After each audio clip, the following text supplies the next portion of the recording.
Good afternoon, this is Nicholas from Gandora Gaming, and I bring you all my Charlotte Lin deck profile 2023 post set 3.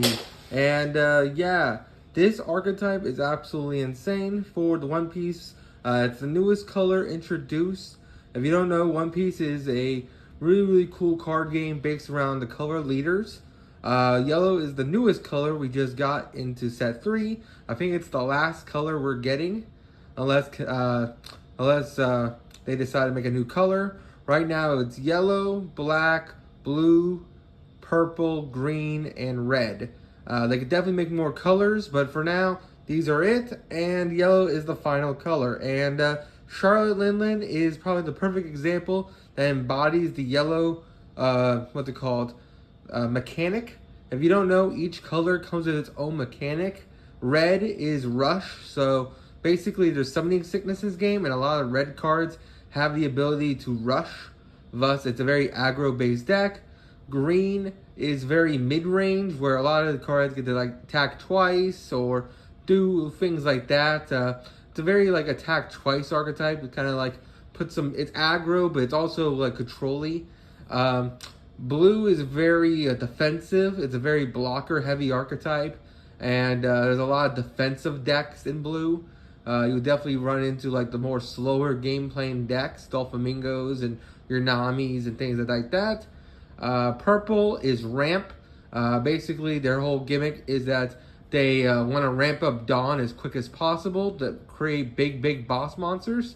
That's the whole gimmick of purple. They just want to get Dawn as quick as possible because all their cards usually have minus Dawn as cost. If you don't have Dawn as the energy in One Piece. So basically a lot of their effects require you to lose your energy in order to do things.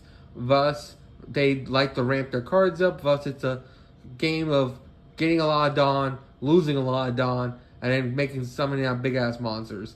And then, of course, we have Black, which is based around the KO mechanic. Basically, the whole gimmick of Black is lowering your opponent's monsters' costs to then explode them, which is a really cool mechanic. They're with the Marines. We just got a Rob Lucci deck, Cypher Pole, of course, and there's a lot of really cool, interesting black decks. But now we have yellow. Yellow's gimmick is triggers.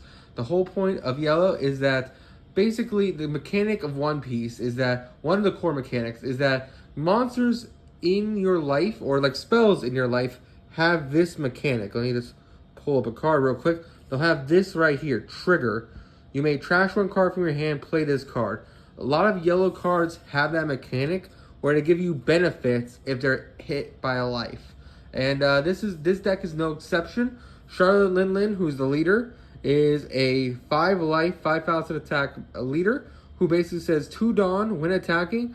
Add 1 card from your bottom of your life to your hand, and if you have 2 or less cards, add 1 card from your hand to the top of your life. So basically, her whole gimmick is life manipulation. You want to stay around 2 life, putting the really powerful trigger cards into your life, thus getting out resourcing your opponent, and basically making it so that when your opponent takes your life, because that's the whole, most decks besides Nami win by literally killing you, by making your life go down to 0 and then hitting you one more time. Big Mom or Charlotte Lin punishes you for that. All yellow decks do, their whole gimmick is that, hey, you hit my life. If there's a trigger in there, it'll activate, and it usually spells the doom of the opponent. It's a very scary mechanic, and she's probably the best at it, just for the simple fact that she can manipulate her life. Now, I will argue that Charlotte Katakuri, the other leader, is actually a stronger leader just because he attacks for 7k every turn.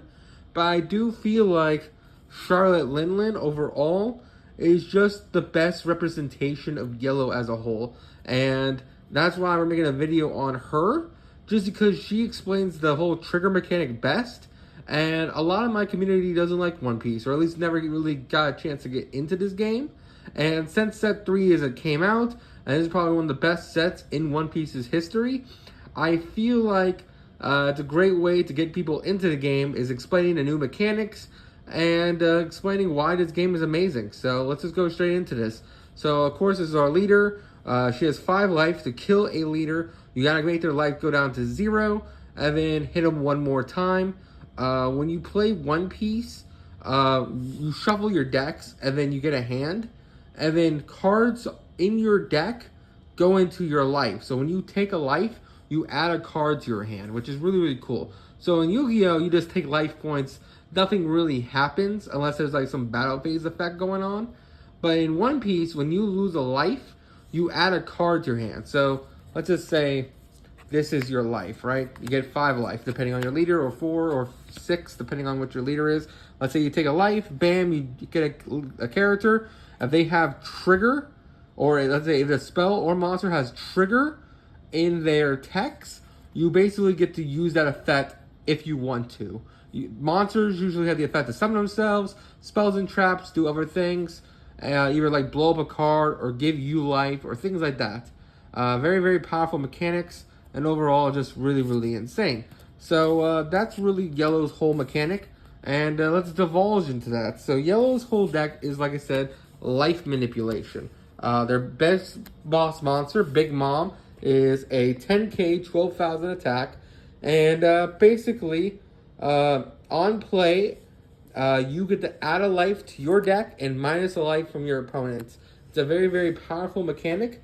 Basically, this card's a +2, because not only do you increase your life, but you also automatically take a life from your opponent. It's a very, very scary effect. I can definitely swing the temple into your wins a lot easier. You can definitely save yourself from dying, as if you summon out a big-ass Big Mom and give yourself a life. Especially when Big Mom herself has the ability to manipulate her life. Thus, you can definitely put some really, really powerful cards to definitely prevent your opponent from killing you, or at least less successfully killing you. It's still possible. The next card we have is the level 7, Charlotte Lin Lin. This is the other Big Mom that we're playing, and she is absolutely insane. So basically, she's a 7 cost, which means she's easier to summon. And basically, on her summon, your opponent gets a choice. Either give you a life from the top of your deck, or a minus a life from their life.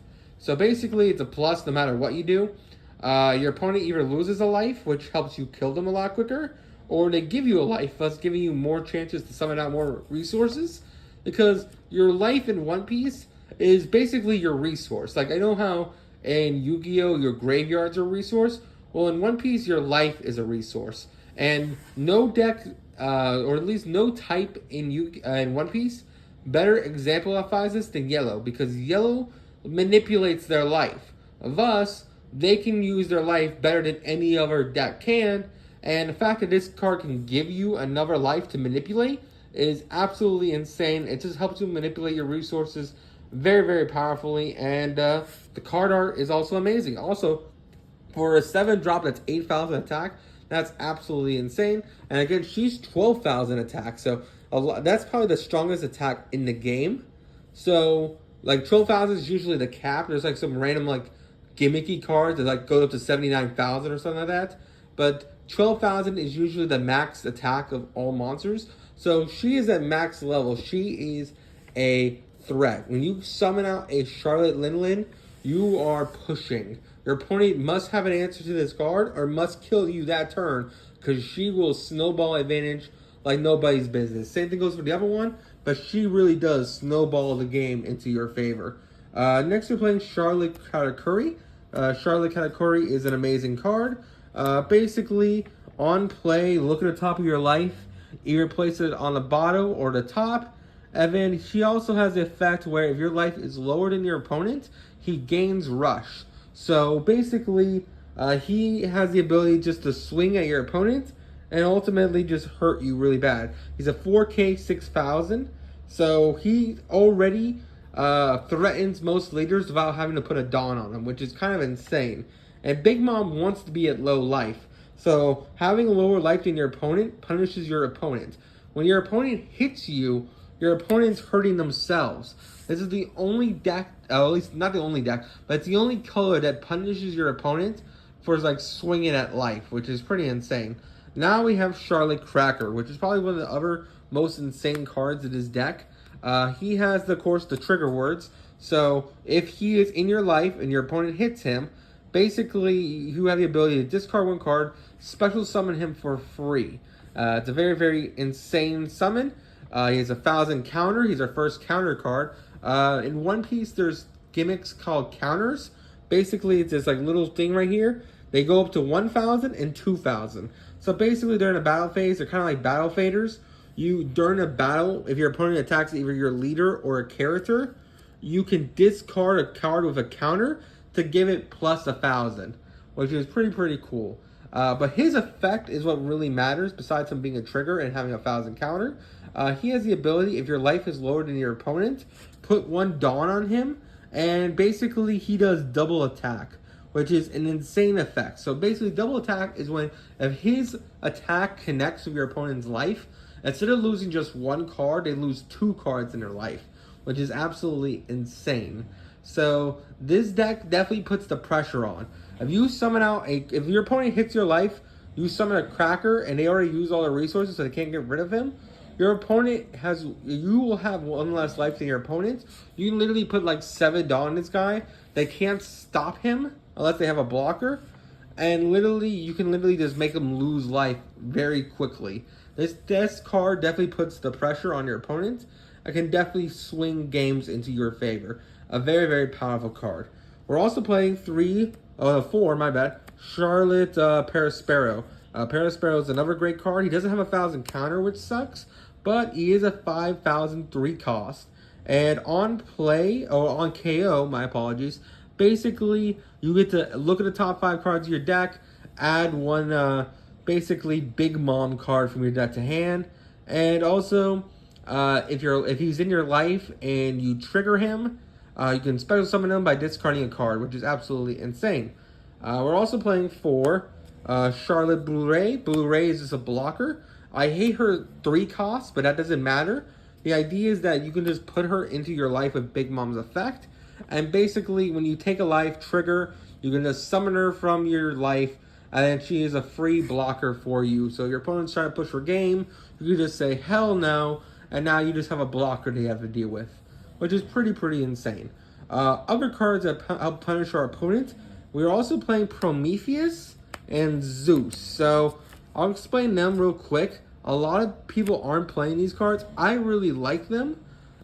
Basically, their whole gimmick is that they all have the trigger effect, so you can just special summon them. They don't have to require you to discard 1 card to summon them, which is nice. Same thing goes for her. So Zeus and Prometheus basically say, hey, if we're in your life, special summon us for free, which is already insane because they are just free 3,000s. Plus they have 1,000 counters, so worst comes to worst, it discards. But they also have the ability, they can rest them. So you can rest them to give a Big Mom either banish or double attack, which is pretty insane. And you can do this the same turn. So let's say you have both on field. You can rest both and give a Big Mom banish and double attack that turn. And if you don't know, the banish mechanic basically says instead of your opponent takes a life and you have a banish effect going on, instead of adding that life to their hand as a resource, it goes straight to the graveyard, which is pretty nasty. And since this applies it to any Big Mom, you can give both effects to either your leader or one of your higher attack Big Moms, and basically say, look, you're screwed because this Big Mom's gonna attack for like 20,000, and she's right now getting boost that has double attack and double banish, meaning they just lose 2 cards from their life, and they don't get to add them to hand, which is kind of insane. These cards are just really solid, and I just like them. Not to mention they're free bodies. Your opponent has to deal with them. Worst comes to worst, you just put 2 Dawn on them. They're 5,000 beat sticks that your opponent has to deal with, at least discard cards, because again, 3,000 is nothing to shaft at. And overall, just great cards in general. For our 2K counters, these are cards we're playing just because they have 2K counters on them. We're playing 4's Sanji. This is the 2K counter, what I mean. Basically, if you're ever in a situation where you need to save a life, you just discard this card, and then your opponent your monster gains 2,000 for that attack. You can discard multiple of them, thus they're just really strong. Same thing goes for Streusen. He's just another 2,000 counter. Just a really great card. And for our final 2,000 counter, we're also playing Charlotte Pudding. This deck plays a lot of 2K counters just because it doesn't play a lot of blockers. This is our only blocker in the deck, and it's a 3 cost. So we just need a lot of ways to protect our life just in case our opponent tries to aggro us out of it. So that's it for the 2K counters. Our final monster that we play is Charlotte Pudding. She's the level 1 cost. And basically on play, she looks at the top 5 of your deck. Add 1 Big Mom card from your deck to your hand. But then shuffle, put the rest back at the bottom of the deck in any order. And then also, basically, she can't add Pudding. That's the only thing she can't search. So she can't search herself or she can't search herself. But she can search any card in his deck, which is pretty insane. And the real reason why I wanted to play Big Mom was this card right here. Soul Pocus. This card is absolutely insane. Basically, it has a trigger. You can just activate this card. But at a cost of 5 Dawn, you, during your main turn, force your opponent to either take a life or give you a life. And the fact that Big Mom can just put this into your life means, hey, your opponent hits you. Hey, you hit Soul Pocus. They either lose a life themselves or they give you back a new life, thus they nullifying their attack altogether.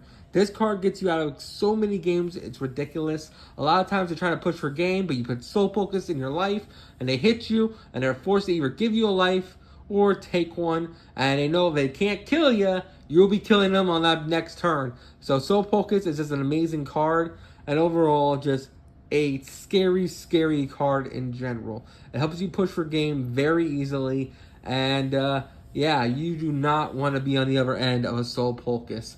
Basically, it's her effect, but as a spell card. But you can put that spell card into your life, thus this card is terrifying.